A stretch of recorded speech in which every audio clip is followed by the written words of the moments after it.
Michael Galipeau is a 42-year-old social worker living in New York's Hudson Valley and describes himself as a victim of the opioid epidemic. The process for me didn't really spiral until after I got cut off.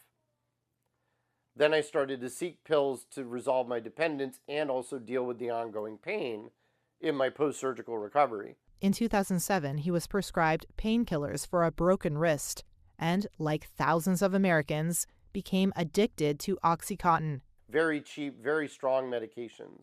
An 80 milligram OxyContin would sell for as little as $8 to $12 when you bought them in bulk on the street. He began dealing drugs and served time in prison for it. When Galipeau learned that Purdue Pharma, maker of OxyContin, had agreed to a massive settlement for its role in marketing the highly addictive prescription painkiller, he hoped he might be eligible for some money. So I applied because I felt like, I've been harmed. The settlement, earmarked $865 million, meant to compensate individuals.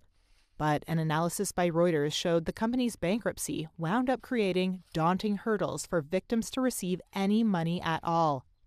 Galipeau filed a claim. Then in January, almost 6 years later, he received an email related to Purdue's bankruptcy. It said he had failed to provide information to substantiate his claim.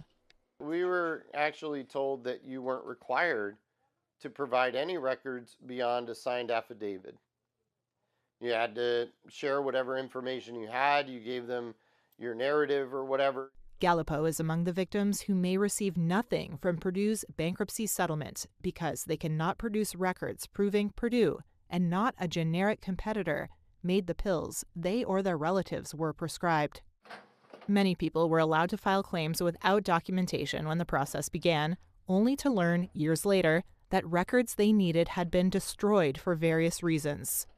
I still think that it is wholly immoral and unethical that if we think that the people that are in the lawsuit today are the only victims who have a right to compensation from what happened, then we are not looking at the big picture. I can think of people that I know personally that were close to me that died. I was traumatized by their death.